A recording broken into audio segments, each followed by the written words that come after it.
What is up, bros, bears, month mommies, and everything in between? As always, this is Patrick Full-Prime, Power Your Mom's favorite powerlifter, top 50 powerlifter of all time. Welcome back to another episode of Blasphemy and Bench Press, where I talk about bench press, and to 90% of the people out there, it's gonna be blasphemous, because I'm gonna say that numbers are average, but I am delusional.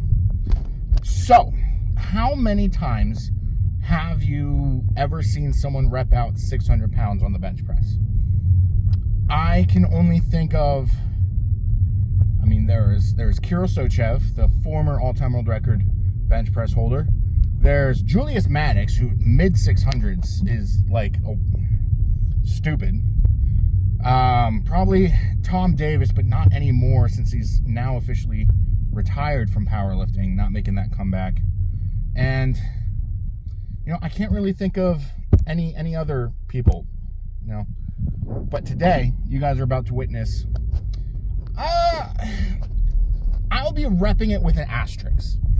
Today we are about 6 weeks out from the American Pro 3, and we have on our program a 3x3 by about 595 pounds, and it's got a little tilde squiggly thing going on there, so yeah, we're not doing 595, we're doing 600 because we're a man. Men do stupid things, but it's got an asterisk on there because what we're doing is overload work. There's a couple different ways to do overload work. One of the ways is reverse bands. Another way is through equipment. Now, equipped powerlifting is a method in which you can perform the powerlifting movement. It's a method of competing with the aid of supportive equipment. And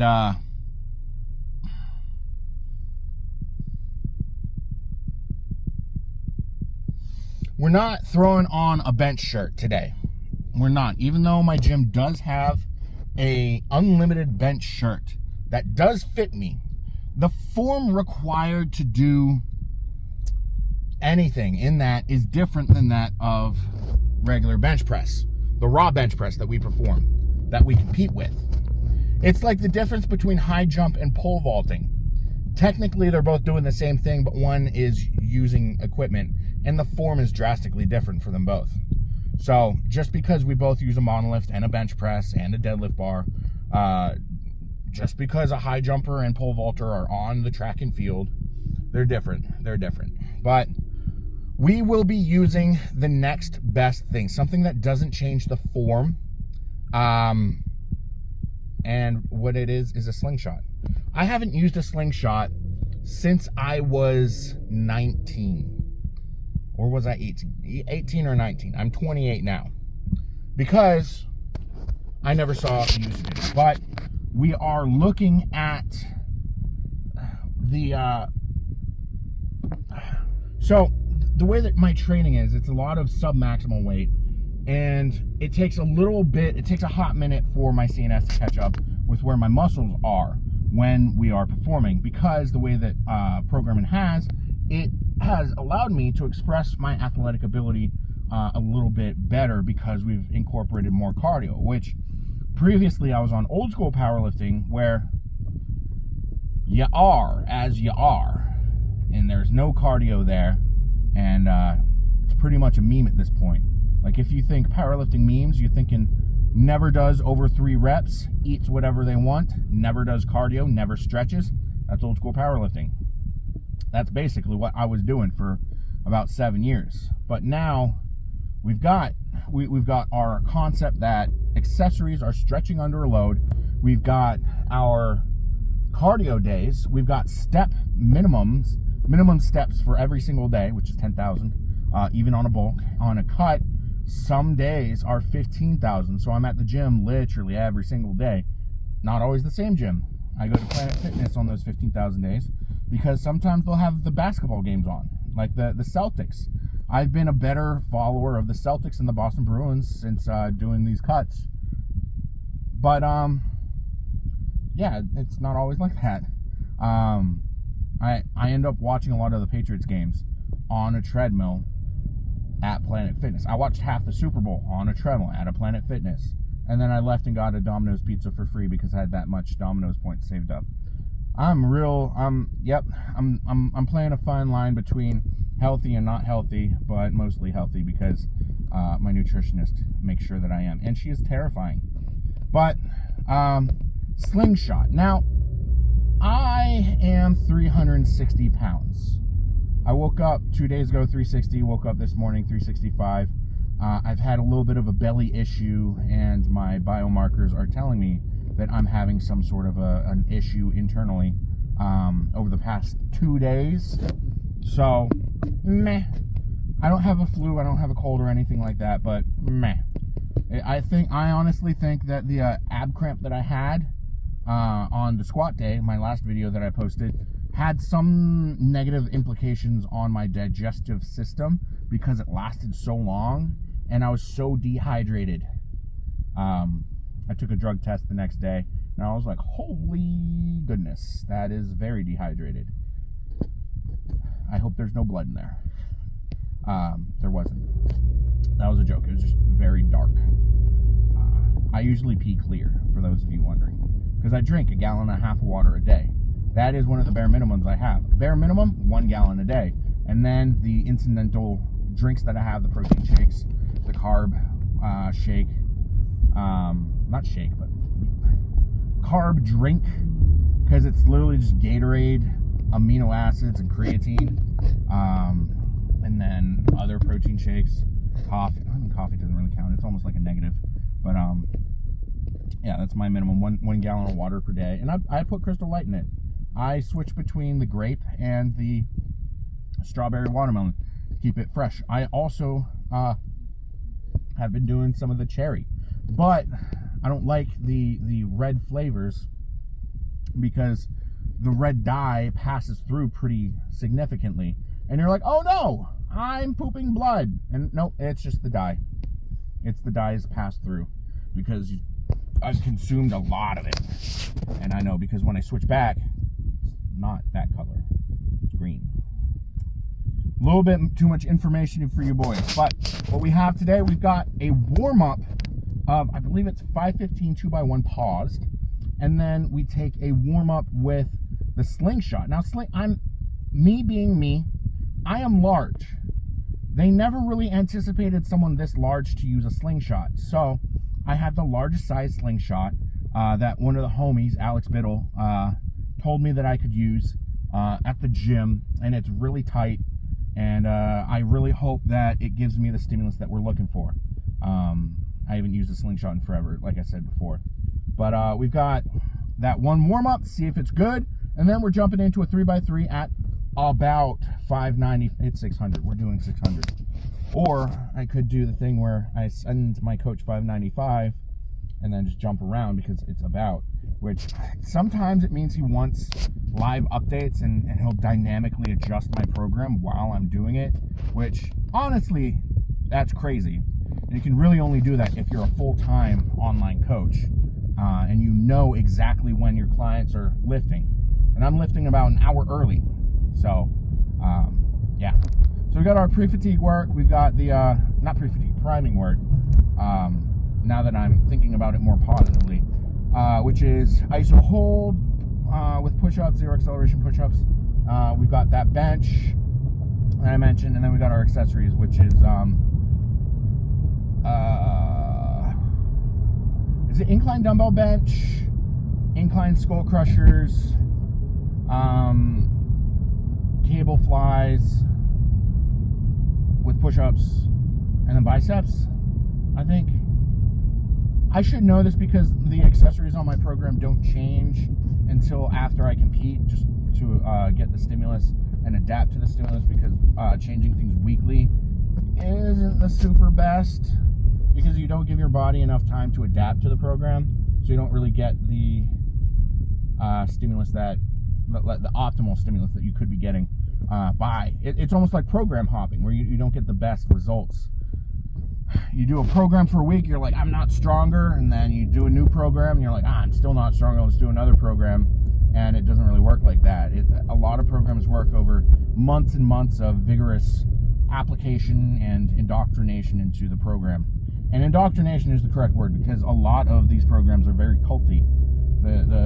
You have to buy into the program as much as you can in order for it to work as best as you can, unless you understand things at a biological level. And the number of people who do that, very, very low. The PhD doctors of exercise, whatever, exercise science, don't really understand it, but the people who are practical experts, such as like the top level powerlifters or CrossFitters, whatever, they don't really get it either. So it's like this weird, they have to be a bit of both in order to understand it all. So yeah, but we just got to the gym, gotta find a parking spot. My hand is going numb, so I'll see you guys in there with the little bitty update, little cash money. Here's what's going on, boys. That's what we got going on. Yeah, buddy.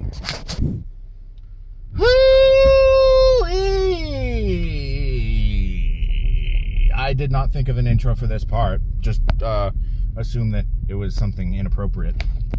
We had ourselves a bench day. So we started off the day, and I didn't video my priming work or my stretching, my pre-lift stretches. Holy shit. There was a stop sign here, and now there isn't. But there wasn't, and now there was, and now...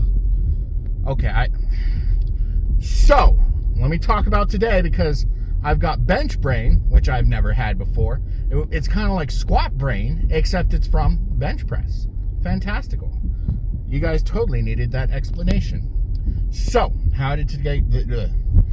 I started off with my 5-pound pec stretch warm-up, where I use 5-pound plates or dumbbells. I lay down on a bench, and I hold a fly, and I let my chest go full lax to get a good stretch, and I get about like 6 extra inches of range of motion radially.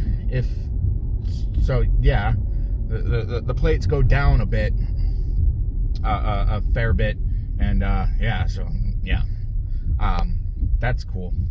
So I get a good stretch in the chest, because I was like, I'm feeling the squats from the other day kind of blew up my shoulders and elbows, and now we're playing catch up, and we ain't got no hot dogs, so catch up ain't gonna make up for what we got. It was not fun. So we started off, we did, I think what was it? We did the special warm-up that my coach wants me doing with the external rotations and the YTWs. We didn't do the banded lean thing because I was nervous about the time, and then I ended up still being really early. So I had to do a little bit of lollygagging, because the peak hours at my gym is 7 p.m. Or around 7 p.m. That's when the majority of people start rolling in, and afterwards, after 7 is when there's a lot of people there. So that's when I'm able to grab the regulars and be like, hey homies, I need a spot. I need 3 people. We're benching 600 pounds for reps. A lot can go wrong, so I need extra people. So we did some lollygagging, but we did our iso hold, push-up, 0 acceleration work, which is probably already passed by in this video. And then we did we benched the bar for a set of 10, benched 185 for a set of 5, I believe, 315 for a set of 3, and I knew already at 315 that the bicep tendonitis and shoulder tendonitis was going to be a bit of an issue today. And like, it's gonna be an issue for the rest of peak, because it always happens once we get to this particular bit of training. it sucks for my left shoulder specifically. I mean, that's the side that I tore my pec on. But it was unrelated to this. Back when I broke the Teen Raw all-time world record bench, anytime I would bench over 400 pounds, I'd have to leave the gym and like fetal position in the corner because my shoulder just hurt so much. And the way that I dealt with it back then was just putting a shitload of horse liniment on it, and like just under the amount that will get you chemical burns. I don't have horse liniment at home. I have CBD cream, but my new job, that might pop me, and I don't want to do that. So I'm probably gonna have to go to a local Agway or agricultural store and get some horse liniment. For those of you who don't know, horse liniment is icy hot for horses. Think about it. In human terms, if you lose in your sport, you do more of the sport and you get better.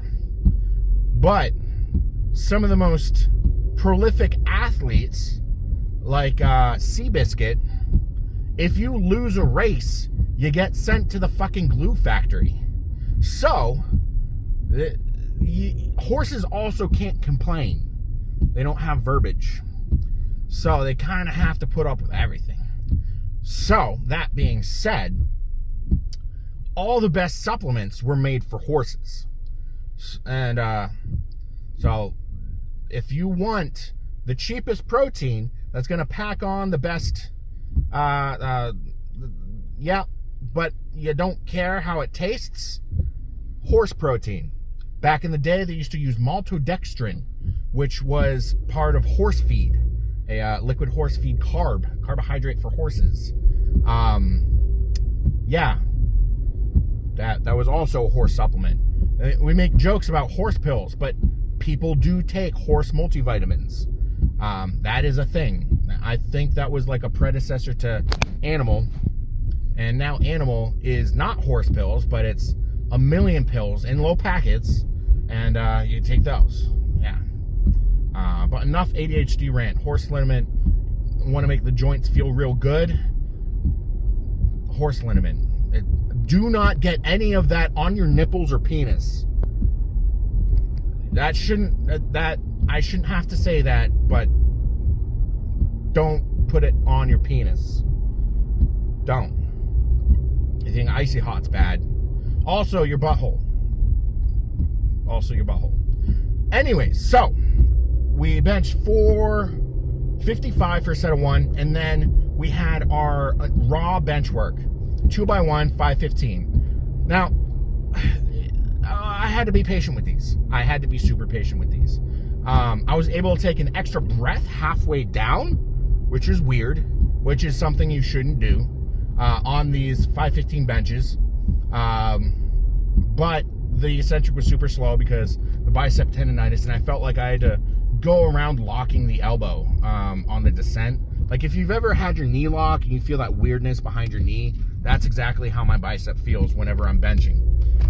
Not super cool, not super easy breezy, not Maybelline, not CoverGirl, not Coach, nor Prada. Then we get to the interesting stuff. So I haven't used a Slingshot since I was 19. I am 28 now. That's 9 years. Last time I used a Slingshot, it was 450. That's how much I benched. Wonderful. So my first warm-up, we did 565, 115 pound PR. We did it for a triple, and the gym owner was like, that first rep, it really didn't seem like you knew how to use the Slingshot, but after that, you figured it out. And I was like, yeah, that's me. I do that. I'm really good at doing exercises. And then we did that one warm-up, and we were done warming up. And I really wanted to have a 600-pound bench for triple. But what my grandfather used to say is one in one hand, shit in the other. Which one piles up faster? The shit, probably, I think. I don't know. Old Irish adages. But, so I did the first set because coach was like, the fatigue is going to come and it's going to come out of nowhere. It's going to come really, really fucking fast. So be conservative today because I don't want you failing anything, especially at this weight. I was like, okay. He's like, it's a new stimulus. You don't want to be failing. You don't want to be building negative muscle memory of you failing. So if you not confident getting an extra rep out, rack it. I was like, okay. So I stayed conservative. I loaded up 595 because the program said about 595. I benched it for 3. The third rep was a little bit of a grinder. I was like, okay, I could probably replicate that. There's 600 pounds on the bar now. I added the 2.5. I asked some homies. I even sent my coach. I was like, you're blue balling me. You just sandbag blue balls. We have a great relationship. I don't know if that meant go up or not. I went up. I took the emojis in the manner that I felt like I was gonna be best. So we went up to 600.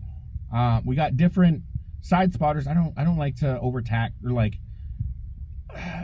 if you have a training crew, you're gonna have the same side spotters all the time. But I feel like a burden every time I'm in the gym because I don't personally have training partners. I kind of just rely on those around me. And like, when you first started lifting, like sometimes you'd be like, I'm a little nervous for this bench. Let me grab a random homie from the gym to give me a handoff. And that. And then I never grew out of that. I was a gym hermit for a while where I would just go to different gyms. And that's how I would do. I didn't always have spotters. I think for like a whole year,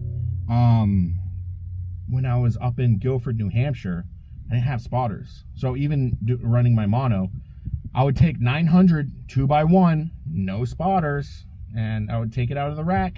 The rack would go, and I'd have to re-rack it and almost die multiple times. I don't like feeling like a burden, so I use different side spotters as much as I can. If they feel like they want to side spot me, because I mean it's cool. A homie is benching 600 for reps in a slingshot, so there's that asterisk there.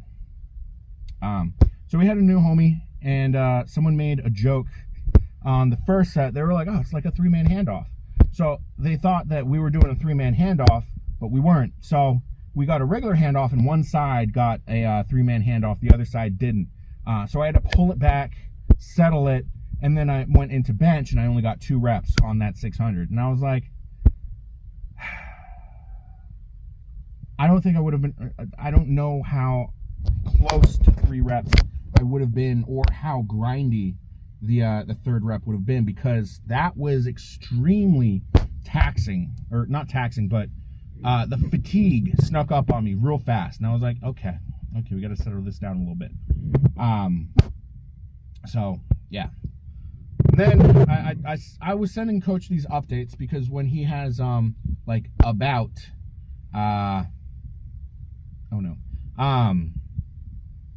usually he wants like live updates, and I gave the live updates, and he was giving me live adjustments. And the last set he was like, just do 595 for a set of 2. And then I did 595 for a set of 2. And the second rep was a little grindy. I was like, this man must know a thing or two about lifting. And then we moved on to the accessories. So we moved up from the 70s to the 90s for the incline dumbbell press. So what's programmed is a 3x10, and I usually use the 125s. But I kind of, sometimes I'm not able to get the dumbbells up. So I elected to use lower dumbbells, hit the same amount of reps, but get a similar stimulus and all that jazz. So I did the 90s for a set of 30, and then I skedaddled on to the next movement. And the next movement was incline dumbbell skull crushers. Those are a unique movement. Last meet prep, I had a little bit of overhead tricep pain, and I think it came back a little bit because I had a sharp pain in my elbow, like novel pain in my elbow, and that was not comfortable at all. The coach was like, skip to cables, and I was already on cables, so I kind of just reduced the weight and went on. And then the cables felt uneven. I don't know why. And then eventually they felt uneven in the opposite direction, so I don't know what's going on with that.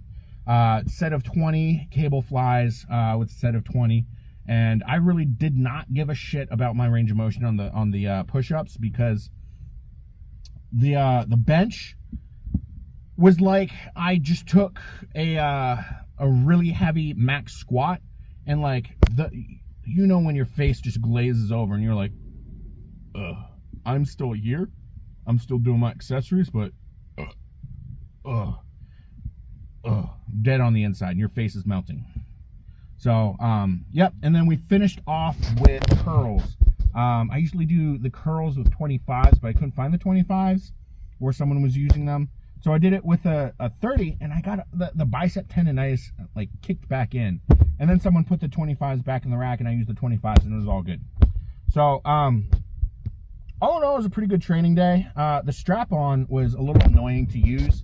I'm not going to call it a slingshot. It's a strap-on because, like, if multiply is gay, then doing a slingshot is like getting pegged by your girl in a strap-on. So I wore the strap-on, but it almost like fatigued me just wearing it. It was like hard, like I felt like I was getting a pump just wearing it because I was like fighting the elasticity the whole time, and it wasn't fun. It was cool, but it's annoying. Strap-ons are annoying. But anyways, I've ripped ass like 40 times on this car ride home, and I don't have the windows open, and I'm gassing myself out. Like, it's Auschwitz in here because there's so much ass and I'm getting gassed out of here. That was a very inappropriate joke. Do not cancel me for that. Anyways, I'm gonna go eat dinner. I have very little space left on my phone. I've got clients sending me videos, and my phone is going to run out of space real fast. So I will see you guys in the next one, where we finish off the week with 2150 total for doubles, with a little asterisk there because, I mean, we used the slingshot for a double. Anyways, see you guys in the next one. Patty out.